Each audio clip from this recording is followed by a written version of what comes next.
Hello, bachcho. Let's read the question here. So, let m be the number of ways in which letters of the word,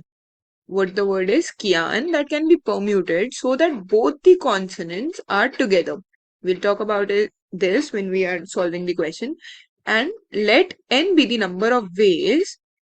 in which word mihir can be permuted so that two eyes are together. Okay, so obviously we can see two eyes. So we have to find out what n divided by m. Okay, so the concept will be obviously basic PNC का concept आएगा हमारे पास जो कि जो हमारे पास normal basic formula है अभी वो डिस्कस करते हैं क्या फॉर्मूला है फॉर एग्जाम्पल वो हम डायरेक्टली क्वेश्चन के साथ ही लेके चलते हैं ठीक है so we have a word कियान here okay and what we want ki all the consonants should be together so what are the consonants here k and n ठीक है अब हमें इसको लेना है एक यूनिट और बाकी हमारे पास क्या बचे आई ए एंड ए ठीक है अब k और n को अगर मैं एक यूनिट ले रही हूं मैं उसको दो वेज में लिख सकती हूँ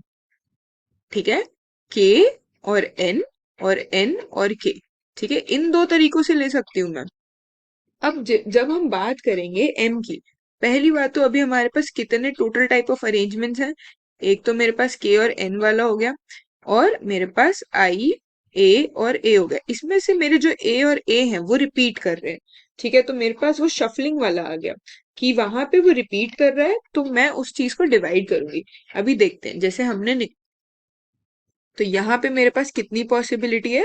4 फैक्टोरियल की पॉसिबिलिटी है हमारे टोटल नंबर ऑफ अरेंजमेंट्स है ठीक है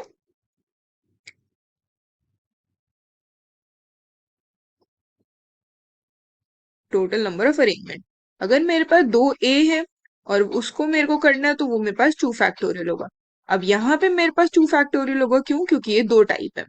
तो अगर मैं बात करूं एम की तो वो क्या आएगा मेरे पास 4 factorial into 2 factorial divided by 2 factorial ठीक है यही आएगा कैसे आएगा मैं बता देती हूँ ये जो मेरे पास है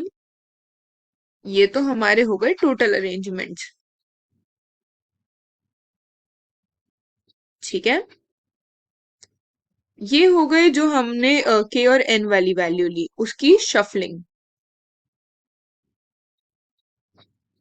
और ये हो गए जो हमारे दो ए रिपीट कर रहे हैं ठीक है तो ये रिपीटेशन है इसीलिए हमने इसको डिवाइड किया तो ये तो आ गई मेरे पास एम की वैल्यू अब जरा बात करते हैं एन की वैल्यू की एन में मेरे पास कौन सा वर्ड है मिहिर वर्ड है राइट इसमें मेरे को क्या करना है मेरे को दोनों आई साथ में रखने हैं अब यहाँ पे एक कॉन्सेप्ट आएगा यहाँ पे मैं आई को ऐसे लिखूं या ऐसे लिखूं बात एक ही है तो वो 1 फैक्टोरियल ही होता है उसमें हमने कुछ करना नहीं है एम एच और आर ये तो एक यूनिट ये हो गए दो तीन और चार ये हो गए ठीक है तो नॉर्मल इसका क्या आ जाएगा मेरे पास 4 फैक्टोरियल आ जाएगा मल्टीप्लाई में ऑब्वियसली 1 फैक्टोरियल है कोई नंबर रिपीट कर नहीं रहा तो मेरे पास 1 फैक्टोरियल आ गया तो मेरे पास एन की वैल्यू क्या हो गई 4 फैक्टोरियल अब हमें निकालना क्या है एन डिवाइडेड बाय एम निकालना है ठीक है तो 4 फैक्टोरियल अपॉन में उसकी वैल्यू क्या थी 4 फैक्टोरियल और 4 फैक्टोरियल ठीक है यही फैक्टोरियल की वैल्यू आ रही थी 4 फैक्टोरियल इंटू 2 फैक्टोरियल अपॉन में 2 फैक्टोरियल इससे ये कट गया इससे ये कट गया तो n डिवाइडेड बाय m की वैल्यू आ गई मेरी 1 so this is our answer और हमें निकालना भी यही था ठीक है I hope you guys understand well so best of luck and thank you